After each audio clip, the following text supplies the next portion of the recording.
Hello दोस्तों, तो बढ़ते हैं इस सीरीज के 4th एपिसोड की तरफ। एपिसोड के शुरुआत में जुहांग लेटा हुआ अभी भी ज़ियाओज़ाई के बारे में सोच रहा था कि किस तरह उसने जिनो को उसकी गर्लफ्रेंड बनने के लिए हाँ कर दी। लेकिन उससे भी ज्यादा जो बात उसे परेशान कर रही थी वो ये कि अचानक से वो भागकर क्यों चली गई थी और आखिर उसे हुआ क्या था। यही सारी बातें उसे सोने नहीं दे रही थी, तो वो उठकर उसके सिम्टम्स के बारे में सर्च करने लगा और आखिरकार डायग्नोज कर लेता है कि उसे सोशल एंजाइटी है। नेक्स्ट सीन लैब का दिखाया गया, जहाँ लिन ज़ियाओज़ाई के पास आते हुए कहती है कि आज तुमने ड्रिंक करने का कैसे सोच लिया, या कहीं दोबारा तुम्हें वो इल्यूजन्स तो परेशान नहीं कर रहे। वैसे एक बात बताओ, ये किस तरह के इल्यूजन्स है जो तुम्हारा पीछा ही नहीं छोड़ रहे। ज़ियाओज़ाई बोली कि कभी तो वो इतना रूड बनकर मेरे सामने आता है जैसे डोमिनेंट बॉस हो, और कभी वो इतना मासूम बन जाता है जैसे कि क्यूट रैबिट और मुझसे फ्लर्ट करने लगता है। साथ ही साथ वो उन इल्यूजन्स को सोच भी रही थी और कहती है कि इन्हीं बातों की वजह से मैं तंग आ चुकी हूँ। तब तक दूसरी तरफ लिन को किसी ने आवाज दे दी और उसे जाना पड़ गया। अब ज़ियाओज़ाई को यहाँ अकेले ही ड्रिंक करना पड़ता है। थोड़ी ही देर में दूसरी तरफ से जुहांग भी उसके लिए कुछ लेकर आया था और तब तक तो ज़ियाओज़ाई भी अच्छे से ड्रंक हो चुकी। फिर उठकर उसकी पिक्चर के सामने जाकर खड़ी हो गई और कहती है कि तुमने ही कहा था ना कि कभी कभी फ्रैंकली बात करना अच्छा होता है, इसलिए मैं तुम्हें फ्रैंकली बता रही हूँ। उस रात जब हम दोनों पहली बार मिले थे तब से लेकर अब तक मुझे तुम्हारे इल्यूजन्स परेशान कर रहे हैं। कभी तुम बॉसी बन जाते हो और कभी तुम मेरे साथ फ्लर्ट करते हो।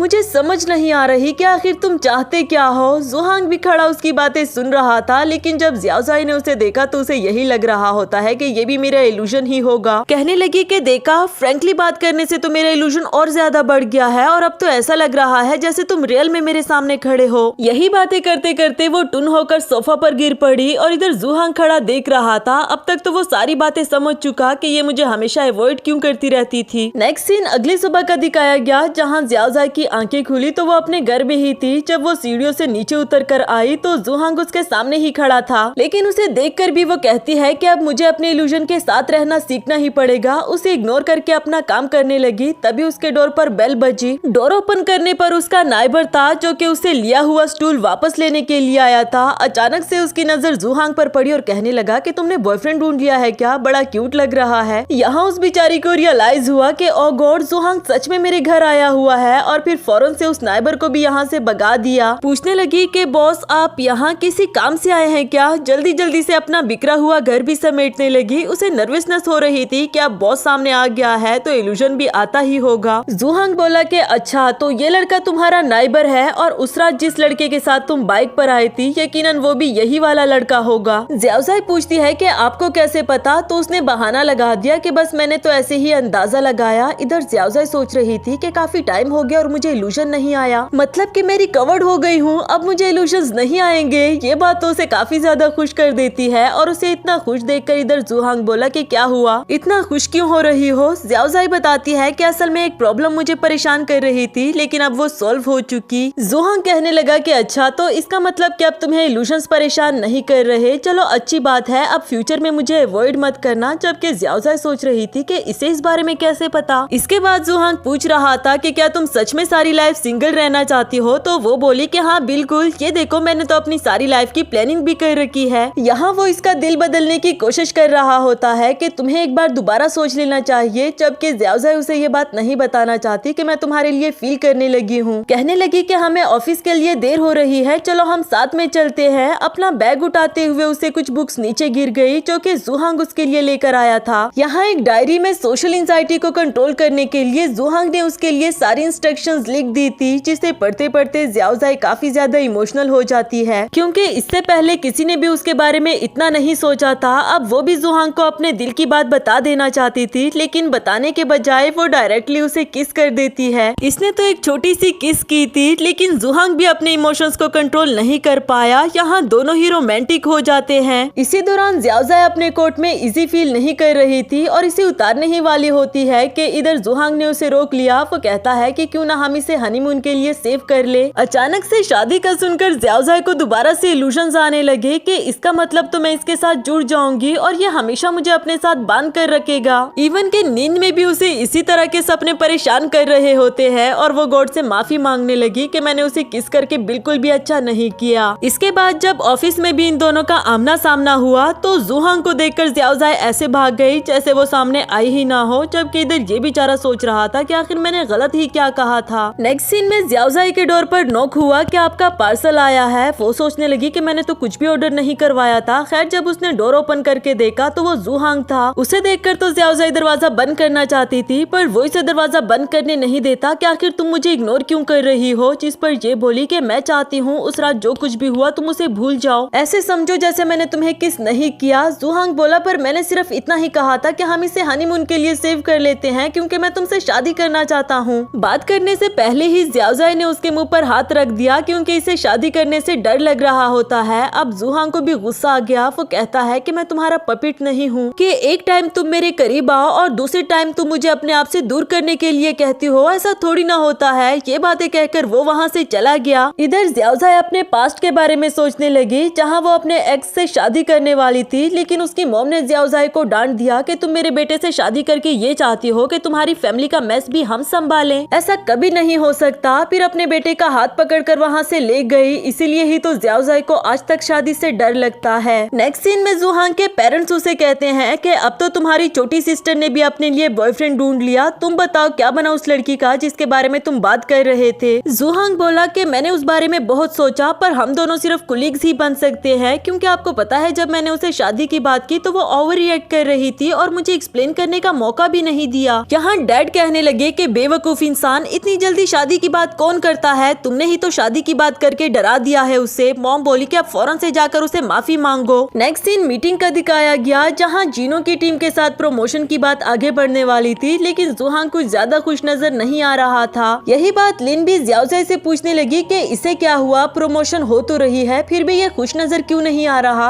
अब वो बेचारी से क्या ही बताती। जबकि जीनो तेजी से अपना मोबाइल टेबल पर पटक देता है क्योंकि उसके और उसकी गर्लफ्रेंड के बीच में अलग ही मसले चल रहे थे और जूहांग को भी उसे बर्दाश्त करना पड़ रहा होता है। नेक्स्ट सीन में जियाओजाई लिन के साथ खड़ी बातें कर रही थी कि पीछे से उसका एक्स बॉयफ्रेंड पहुंच आया जो कि लिन के साथ अपनी फ्रेंडशिप बढ़ाने की कोशिश कर रहा था। आखिर उन लोगों की कंपनी जीनो के साथ कोलैबोरेशन जो करने वाली है, असल में वो भी बीच में अपना फायदा देखने की कोशिश कर रहा था। जबकि लिन बोली कि ये कोलैबोरेशन उसी इंसान की वजह से पॉसिबल हुई जिसे तुम नफरत करते हो, यानी कि जियाओजाई। फिर उसे इग्नोर करते हुए जियाओजाई का हाथ पकड़कर उसे अपने साथ ले आए। यहाँ बैठकर दोनों लंच करने के साथ साथ बातें कर रही होती हैं कि तभी अचानक से एक मोबाइल उड़ता उड़ता इनके खाने में आ गिरा। जियाओजाई बोली कि ओ गॉड, ये किसका मोबाइल है, मेरा सारा खाना नीचे गिर गया। जब इन दोनों ने जाकर देखा तो जीनो साइड पर बैठा रो रहा था कि ये हमेशा मेरे साथ इस तरह करती है, क्या मैं अच्छा नहीं हूँ। इधर लिनो से देखकर कहने लगी कि जियाओजाई देखो तुम्हारा बॉयफ्रेंड बेचारा रो रहा है, जाकर उसे हौसला दो। वो बोली कि मेरा मजाक बनाना बंद करो, मेरी लाइफ में कम मैस पड़ा हुआ है क्या जो अब मैं इसे भी संभालूं। ये कहकर वो वहाँ से चली गई। जबकि लिन उसके पास आकर उसका मोबाइल वापस करती है। जीनो बोला कि क्या मैं क्यूट नहीं हूँ, इतना हैंडसम तो हूँ, इसके बावजूद भी वो मुझे इतना इग्नोर करती है। लेकिन फिर जैसे ही उसे अपनी गर्लफ्रेंड का मैसेज आया तो वो बहुत ज्यादा खुश हो गया कि उसने मुझे मैसेज किया, फौरन से रिप्लाई देने वाला था। लिन ने उसके हाथ से फोन ले लिया कि यही तो तुम्हारा मसला है, 5 मिनट लेट रिप्लाई दे दोगे तो कोई मर नहीं जाओगे तुम। उसकी गर्लफ्रेंड की कॉल आ जाती है जिस पर लिन ने उसका फोन वापस कर दिया और वो भी मजे मजे से बात करना स्टार्ट कर देता है जैसे वो बिल्कुल भी गुस्सा नहीं था। नेक्स्ट सीन में जियाओजाई लैब में बैठकर काम कर रही थी और जूहांग उसे बाहर से देखकर सोच रहा होता है कि इसे कैसे मनाऊं, ये झूठ भी नहीं बोल सकता कि मुझे शादी नहीं करनी। यहाँ एम्प्लॉइज को देखकर वो जल्दी से कॉल पर बात करना स्टार्ट कर देता है कि मैं यहाँ जियाओजाई को देखने थोड़ी ना आया हूँ। कुछ ही देर में जीनो भी पहुँच आया जो जियाओजाई के बारे में पूछ रहा था। जूहांग को उस पर गुस्सा तो काफी आया लेकिन फिर भी उसे लैब में ले ही आता है। यहाँ जीनो जियाओजाई से कहता है कि अब जब मैं तुम्हारे लिकर की प्रमोशन कर ही रहा हूँ तो तुम्हें भी मेरी गर्लफ्रेंड की एक्टिंग स्टार्ट कर देनी चाहिए। जूहांग को वैसे भी गुस्सा आ रहा था, बीच में कहने लगा कि मैं यहाँ का बॉस जरूर हूँ लेकिन मैं अपने एम्प्लॉइज को इस तरह का कोई भी काम करने के लिए फोर्स नहीं कर सकता। क्यों सुपरवाइजर वैन, मैं ठीक कह रहा हूँ ना। दूसरी तरफ से जियाओजाई बोली कि हाँ मुझे याद है तुम्हारी गर्लफ्रेंड बनने के लिए मैंने जबान दी थी, अब मैं अपनी जबान से थोड़ी ना फिर सकती हूँ। क्यों सुपरवाइजर वैन, मैं ठीक कह रही हूँ ना। वो बेचारा ना तो ना कह पा रहा था और ना हाँ कह सकता है, खामखा बीच में फंस गया। इधर जीनो कहने लगा तो फिर देर किस बात की, उसका हाथ पकड़ करके कहता है कि चलो फिर एक्टिंग स्टार्ट करे। जिस तरह वो जबरदस्ती जियाओजाई के साथ पिक्चर्स बना रहा होता है। इधर जूहांग को देखकर काफी ज्यादा गुस्सा आ रहा था लेकिन वो बेचारा कह भी क्या सकता है। नेक्स्ट सीन में जूहांग सोशल मीडिया पर उनकी बाकी पिक्चर्स और वीडियोस भी देख रहा था जो उसे बिल्कुल भी अच्छा नहीं लगता। लेकिन इसी दौरान उसने एक बात नोटिस की कि जियाओजाई बार बार अपने फीट्स को रब कर रही है। इसका मतलब ये हुआ कि वो इन शूज में बिल्कुल भी कंफर्टेबल नहीं और यकीनन इससे उसको चोट भी लग गई होगी। जबकि उस उल्लू के पट्टे जिनो को इस बात से कोई फर्क नहीं पड़ रहा, वो जबरदस्ती उसके साथ वीडियोस बनाना चाह रहा है। ये वाली बात जुहांग को और भी ज्यादा गुस्सा दिला देती है, लेकिन फिर भी ज़ियाओज़ाई को ये सब कुछ करने के लिए वो कैसे मना करता, क्योंकि ये फैसला तो उसका अपना ही था। इसी के साथ हमारा ये वाला एपिसोड भी खत्म हुआ।